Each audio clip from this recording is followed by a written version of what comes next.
Really? Mm-hmm. Well, Lily, welcome back to Dallas-Fort Worth. Thank you, Bobbie. You haven't been here since 9 to 5. That I haven't, and I haven't performed here since about '76. So I there ought to think. be lots of Lily Tomlin fans just chomping at the bit to get there. I hope so. Yeah. Lily, this is an unusual thing because mostly concert stars come in, do 1 or 2 nights at the most, and they're off and running someplace else.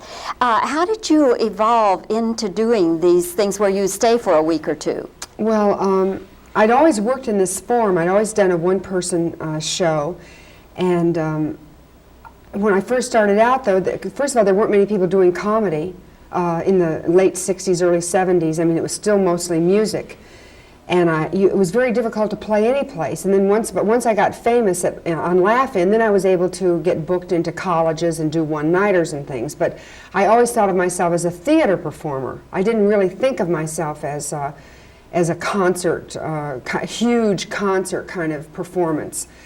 And in fact, because my idol was Ruth Draper, and she was a great, concert monologist who died in the '50s, but she'd been very famous and revered through the '30s and the '40s, and she always played in theater. Oh, actually, that's not true. She would go to Australia and play on a countertop, but she, for the most part, she did play in a theater, small legitimate theater, 1,000 seats or so, and play for an extended run.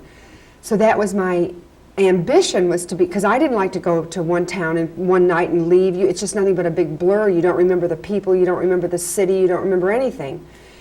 And so I went to Broadway finally and did the same kind of show I'd been doing in gymnasiums and cafeterias and any place if a school didn't have a theater, or anything smaller than a 15 or 20,000 seat field house. So I said, well, this is enough of that. So I went to Broadway, and I never dreamed that I would have a big success on Broadway. I just thought, well, I'll go and I'll play for 3 or 4 weeks, and then people will see that I work in a theater, and then I can get jobs in theaters around the country, and stay in a town for 2 or 3 weeks.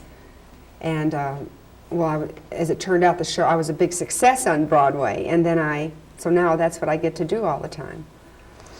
You keep adding, I know, new things all along. So now in the last several years, if we haven't seen you performing, what might we see we haven't seen before? Well, let's see. I do a lot of autobiographical stuff with my parents and myself as a child part of the time, an adolescent another time. I never was doing, before when I played here in Dallas, I was never doing my Bagwoman in concert. And that's when I first invented her, was for the Broadway show. So I do her, and I do Crystal the quadriplegic. I do a big '60s piece about a girl growing up in the '60s, and everything she goes through, all the political movements and taking drugs and everything else until she's grown up and has a family of her own. I do a Rick, a guy who hangs out in singles bars and tries to pick up women, and so I play him and the woman he tries to pick up. And I do Bobbie Janine, the cocktail organist, and I do Sister Boogie Woman, and I do a lot of other things. Oh, of course, I do the old people like Mrs. Beasley and Ernestine and Edith and those kinds of things. Have you ever evolved a character that didn't come from something in reality, either your own life or something you observed in someone else? In other words, one that was just purely out of your imagination. I don't think I have. Well, I mean, the character might be out of your imagination, but some little germ in the society or in reality is going to set it off for you. Even like Crystal. I do know people in chairs. I came to know them more as a result of doing Crystal and researching Crystal than I did before. But what motivated me to do Crystal the quadriplegic was corresponding with the mother of a physically disabled child. And she kept trying to get me to do a piece about someone with a physical disability. And what the one particular line she sent me in a letter, she said that an adult friend of hers who was in a chair was at a carnival one day, and a child came up to her and said, "Are you a ride?" And it was such a wonderful, you know, uplifting, poetic kind of line. And that's all I needed. Even though I'd been talking and writing about it for a long time, that one line was suddenly the key to it for me. You know, how to deal with that character. Have some people, though, come back at you and said, Lily Tomlin, how dare you do a piece of material on quadriplegics? Sometimes, yes. But most, but they're, to me, I mean, because Crystal has basically been adopted by all the rehab groups in the country. And in the piece, she's making a cross-country trip by wheelchair, presumably by herself. I mean, that's how, that's how fearless and gutsy she is. And her ambition is to go hang gliding off Big Sur when she gets to California. So people in chairs and rehab groups were so taken with this character and with her, you know, outrageousness and her courage and her strength, that they wanted to recreate Crystal's trip across the country. And I think, in fact, a couple years ago, a group did. They did a relay of people in chairs until they got to California. And by now, there are lots of people in chairs have been hang gliding. But at the time Crystal was written, I don't think any quads really had gone hang gliding. But it's such a wonderful metaphor, you know. Somebody, like in fact in the show program, Crystal says, you know, she says, walkies got to be scared of hurting themselves. I'm just out for a good time. So, because a walkie goes hang gliding, they could get hurt, right? Not Crystal. You write all your own stuff, Lily? No, I don't. Not at all. I did when I first started out. I did, and I soon wore that out. You know, even though that did get me started. I mean, I'm deeply involved in the creation of the material, but I've always relied on one or two people. Particularly, this show was mostly written by Jane Wagner, and I've worked with Jane for about 10 or 12 years, on and off on all kinds of things. But over the years, you know, I've accumulated relationships with doing television specials and things like that. There's always a bit of overlap, although I've always mostly relied on Jane for my material. Have you ever rejected a piece of material because I'm sure people want to submit the most outrageous things that they can think of because they think, oh, Lily Tomlin will go for that. But have you rejected things saying, wow, that's even too far out for me? Oh, no, nothing like, and not if it has a center in reality or it has a heart, nothing's too outrageous. I mean, it can be outrageous if it's just stupid or off the wall, so off the wall that it's unfeeling or uncaring or sophomoric in some way. You know, if a piece has a heart to it, or a real turn in a reality base, there's nothing you can't do. I've seen the most incredible. In fact, Cheryl, who works with me, we were traveling. Where were we, in Houston? And we saw this woman. And I've seen a few other people in LA even, you know, a lot of people who are senile or don't have their full capacities, but they still go around the city and everything, and generally their family arranges for them if they get lost. They'll have a pin on or something that tells their phone number or their address, you know. And in fact, I've picked up a couple of people, older people that I've seen on the streets in LA that I knew had got, you know, lost, and I've got them back to their houses.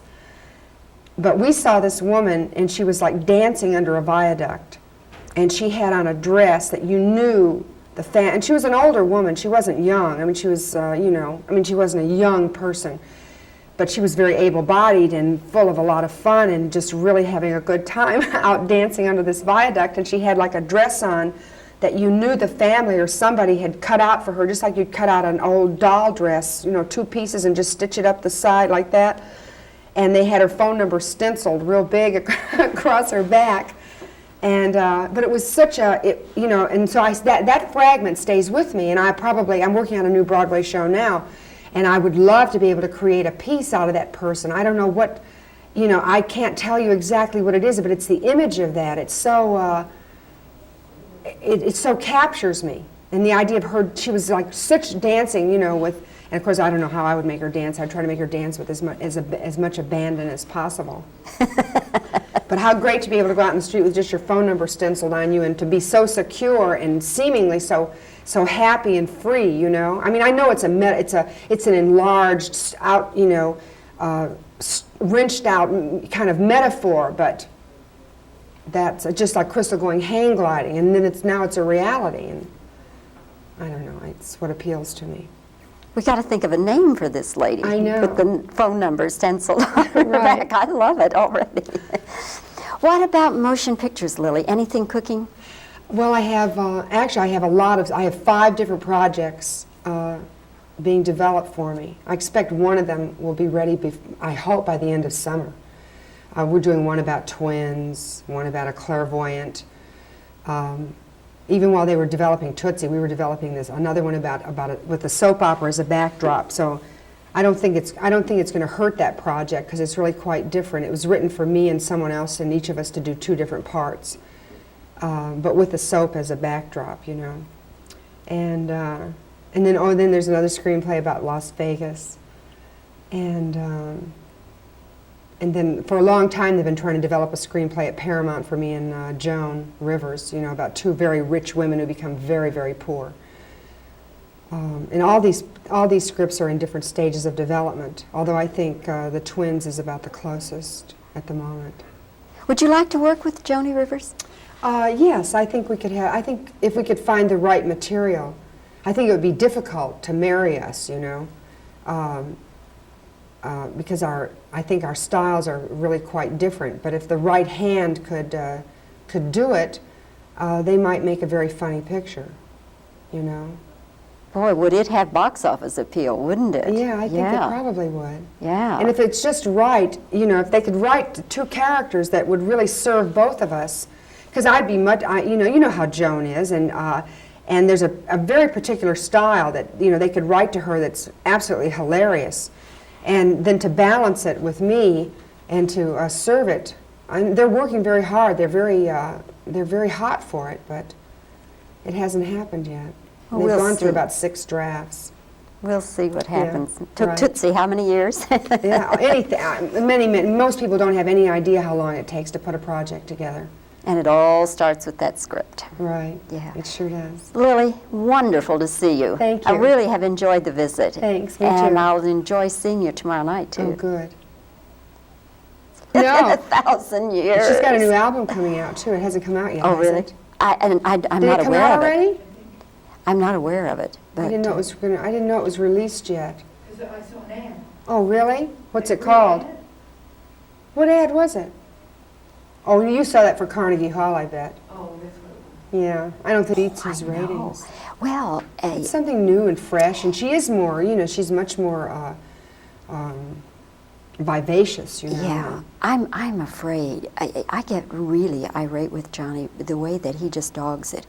I get so offended when I'm looking at some damn rerun that's talking about Jimmy Carter I know, campaigning you- for us, but and I realize, I mean, I know what he's under doing that 5 nights a week. He's entitled to some time off, but why not bring in people? And like he Yeah. brings in Joan, at least it's live and it's fresh, and nobody's trying to take his place anyway. What's he scared of, you know? Right, it's well entrenched, right, and But established. I really think that he's number 3. Oh, he is? Oh, yeah. The other 2 channels beat Carson at this point. And he's got to clean up his act, you know, I know, you know, or else he's not going to be there, you know. Yeah. Well, he's probably not very motivated anymore. I Yeah. think that's it. Yeah. Yeah, I think that's it. But It's just, unless